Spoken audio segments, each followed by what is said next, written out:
no plans at all. Evil man's always transcending. Fighter like sheep, swallow everything. Always simpletons or pretending. This is your moment of clarity from LeeCamp.net.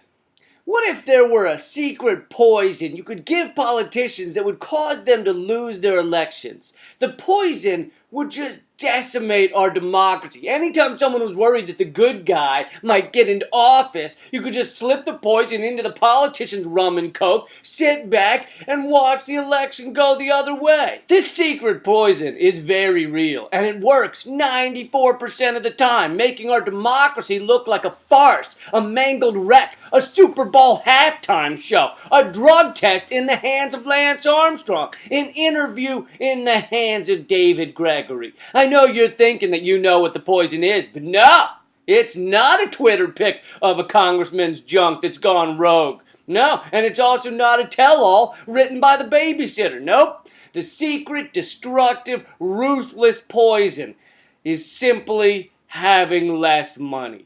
The House of Representatives candidate who spends the most money on his or her campaign wins a whopping 94% of the time, and in the Senate, it's 80%. This means you could have 1 million people who all really believe in an amazing would-be senator, a person who actually stands up for the people, fights for justice, and flosses his teeth at least 4 times a week, maybe 5 if he's had something like a corn on the cob or a poppy seed bagel. And on the other side, you have a ruthless, soulless billionaire, a borderline sociopath who has practically no real support, looks like a hairless cat with a monocle, and hardly ever flosses his teeth, even after a poppy seed bagel. But he has all the money he could ever need. That billionaire is almost definitely going to win. And an upcoming Supreme Court decision in the case of McCutcheon versus the FEC could get rid of the few remaining caps on campaign spending.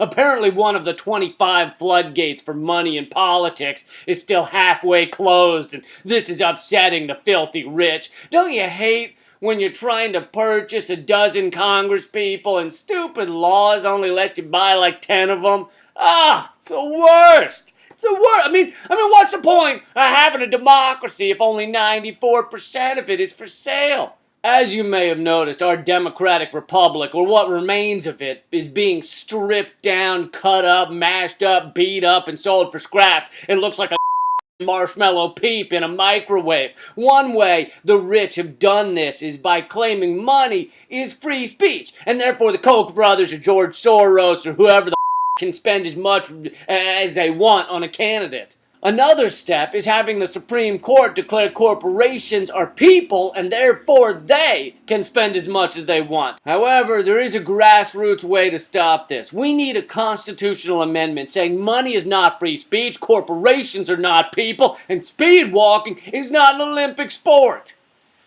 Maybe we don't have time for the last one, but you mark my words, speed walking.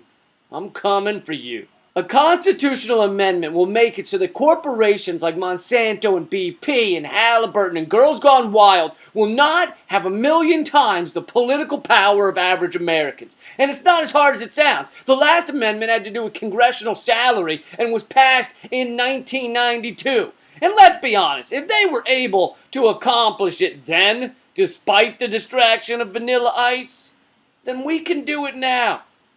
Easy. That's been your moment of clarity, done in coordination with Move to Amend this week. Go to movetoamend.org to join the fight, sign the petition, and help organize your own community. And use this video however you want to help spread the word. Keep fighting. Moment of clarity.